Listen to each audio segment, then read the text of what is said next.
Hello everyone, আসসালামু আলাইকুম। আপনারা সবাই কেমন আছেন? আশা করছি আপনারা সবাই ভালো আছেন। আলহামদুলিল্লাহ, আমরা সবাই ভালো আছি।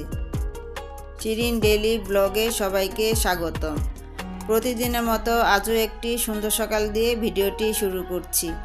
আমার ভিডিওটি যদি ভালো লেগে থাকে তাহলে অবশ্যই একটি লাইক দিয়ে দিবেন। আর যারা অলরেডি লাইক দিয়েছেন তাদেরকে জানাই অসংখ্য ধন্যবাদ।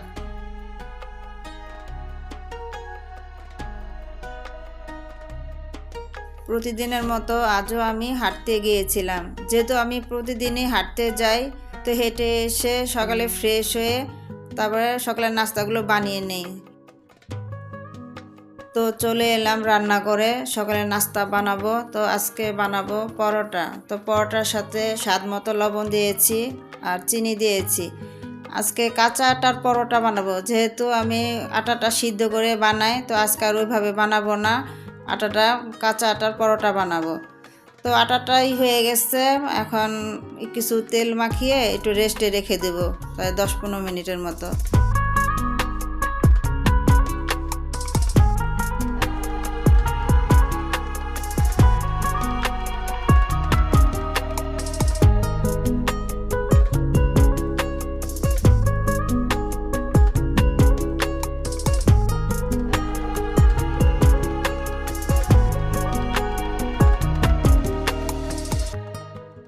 পরোটার ডোটা আমার রেডি হয়ে গেছে, তো ওইটা রেস্টে রেখে দিয়েছি 10-15 মিনিটের জন্য। তো এখন আলু ভাজিটা করে নিব। তো আমি আলু ভাজির সাথে গাজরও দিয়েছি। তো আলু ভাজির সাথে গাজর দিলে দেখতেও ভালো লাগে, খেতেও ভালো লাগে। আর আলু ভাজিটা আমার ছেলের খুব পছন্দের একটা ভাজি, এজন্য সকালবেলা প্রায় আমি আলু ভাজি করি। তো আলু ভাজিটা হতে থাক, আর ওদিক দিয়ে আমি পরোটাগুলো এখন বানিয়ে নিব।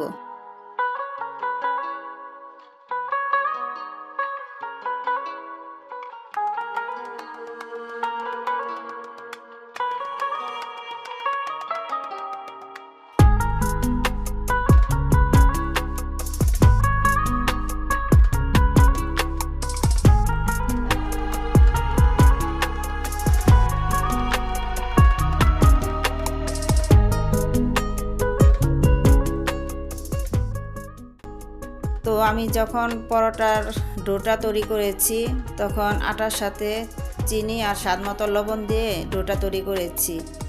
তো 10-15 মিনিট রেস্টে রেখেছি, যাতে পরোটাটা সবে সফট হবে, খেতে ভালো লাগবে। তো আপুরা, আপনারা এইভাবে ট্রাই করে দেখতে পারেন। চিনি দিলে হয়তো খেতে হয়তো মজা হয়, আবার হালকা হালকা একটু মিষ্টি লাগে, ভালোই লাগে আমার কাছে। তো আপনারা একবার ট্রাই করে দেখতে পারেন। আশা করছি আপনাদের কাছে ভালো লাগবে। আর ট্রাই করার পর আমাকে কমেন্টস করে জানাবেন আপনাদের কাছে কেমন লেগেছে।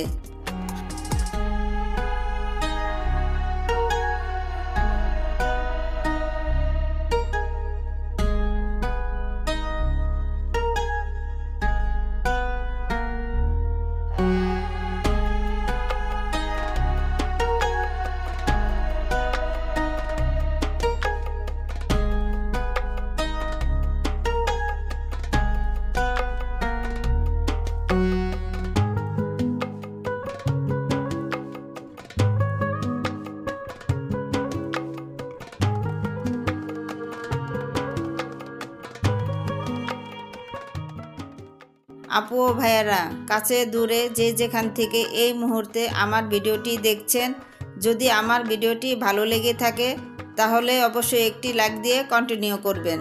আর যারা আমার চ্যানেলটি নতুন ভিজিট করছেন, যদি আমার ভিডিওগুলো ভালো লেগে থাকে তাহলে অবশ্যই সাবস্ক্রাইব করে আমার পাশে থাকবেন।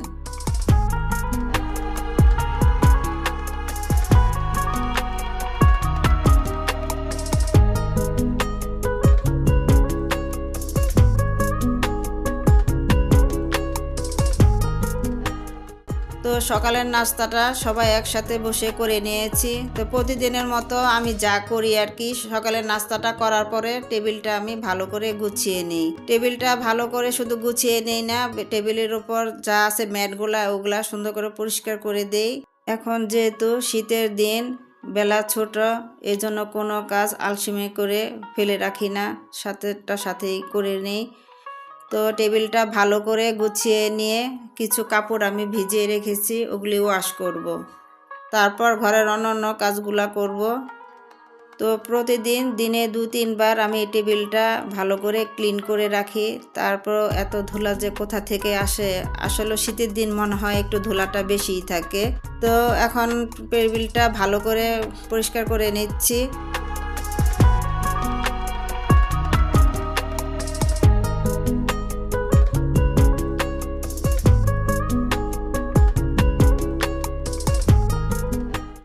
তো এখন চলে আসলাম ছেলের রুমে, ছেলের বেডটা ভালো করে গুছিয়ে দিব।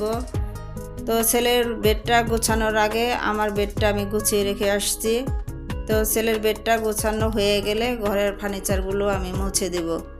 তো এই কাজগুলা আমি প্রতিদিনই করে থাকি। ছেলে ভার্সিটি চলে গেছে, ভার্সিটি যেদিন অফ থাকে ওদিন ওর বেডটা ওই নিজেই গুছায়, মাঝে মধ্যে আমি গুছিয়ে দিই। তো এখন যেহেতু ওই আজকে ভার্সিটি চলে গেছে, এখন আমি ওর বেডগুলো গুছিয়ে ঘরের ফার্নিচারগুলো মুছে দেব।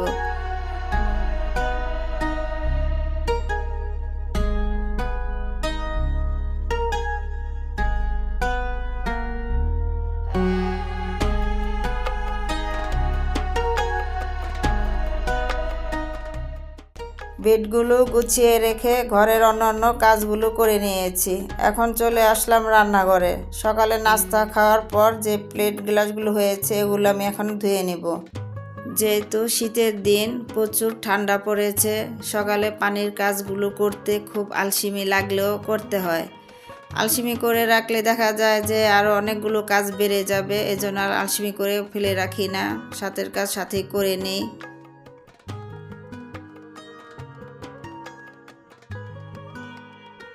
তো রান্নাঘরের বেশ কিছু কাজ আমি করে নিয়েছি। এখন দুপুরের জন্য রান্নার আয়োজন করব। এখন সবজি কেটে নেব। তো আজকে পাতাকপি ভাজি করব, ভাজির সাথে আমি কিছু আলু দিব আর একটা গাজর দিব সাথে।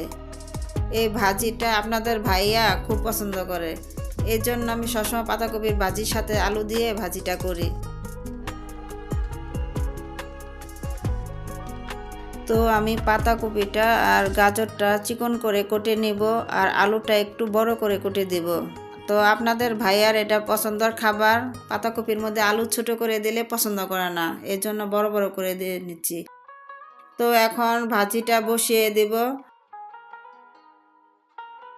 ভিডিওর এই পর্যায়ে এসে বরাবরের মতো আজকেও আমি আপনাদের রিকোয়েস্ট করব, যারা এখনও ভিডিওটি লাইক করেননি প্লিজ একটি লাইক দিয়ে দিবেন আর ভিডিও রিলেটেড একটি হেলদি কমেন্টস করে দিবেন, তখনই যখন আমার ভিডিওটি আপনাদের কাছে ভালো লাগবে।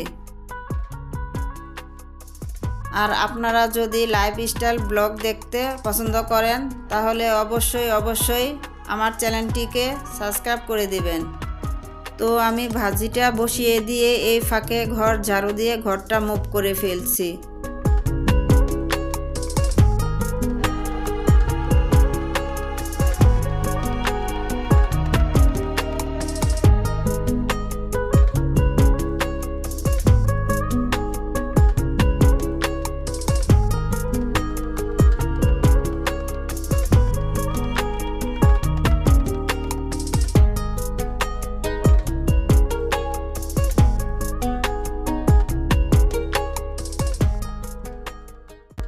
তো আমার পাতাকপি ভাজিটা হয়ে গেছে, এখন আমি মাছ রান্না করব।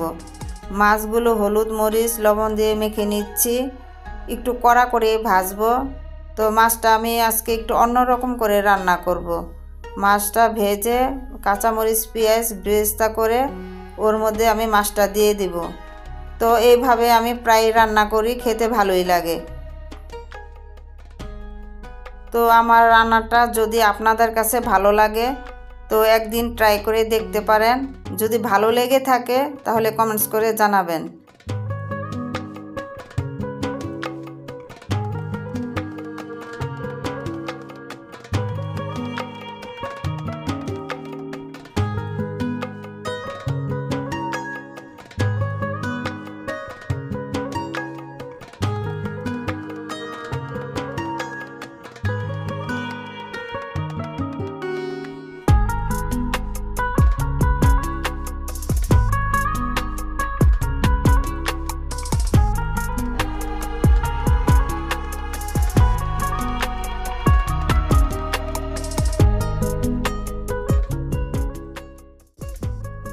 তো আমার মাছ রান্না প্রায় হয়ে গেছে, আর আমি পাশের চুলায় ভাত বসিয়ে দিয়েছি। তো আপুরা, রান্না করতে এসে ঘরের অন্য কাজগুলো আমি করে নিই। শুধু যে রান্না করতে এসে শুধু যে রান্নাই করি তা না, পাশাপাশি ঘরের অন্যান্য কাজগুলো আমি করে নিই। তো এখন বেগুনগুলা ভেজে নেব। বেগুনগুলা কেটে আমি ম্যারিনেট করে রেখেছিলাম। তো এখন একে একে বেগুনগুলা দিয়ে দিব।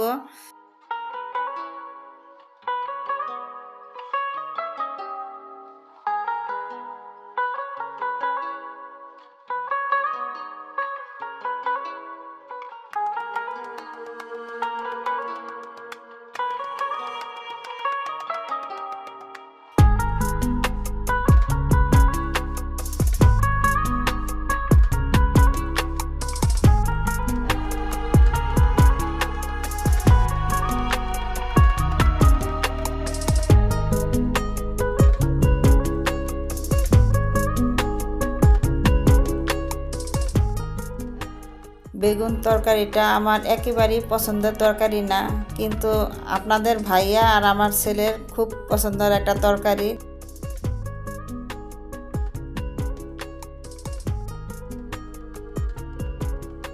আজকের ভিডিওটি এই পর্যন্তই। দেখা হবে পরবর্তী ভিডিওতে। সবাই ভালো থাকবেন, সুস্থ থাকবেন, আমার জন্য দোয়া করবেন। তো আমার আজকের ভিডিওটি যদি ভালো লেগে থাকে তাহলে অবশ্যই আপনার আত্মীয় স্বজন বন্ধুবান্ধবের কাছে বেশি বেশি শেয়ার করে দিবেন। চ্যানেলটির পাশে থাকবেন। আল্লাহ হাফেজ।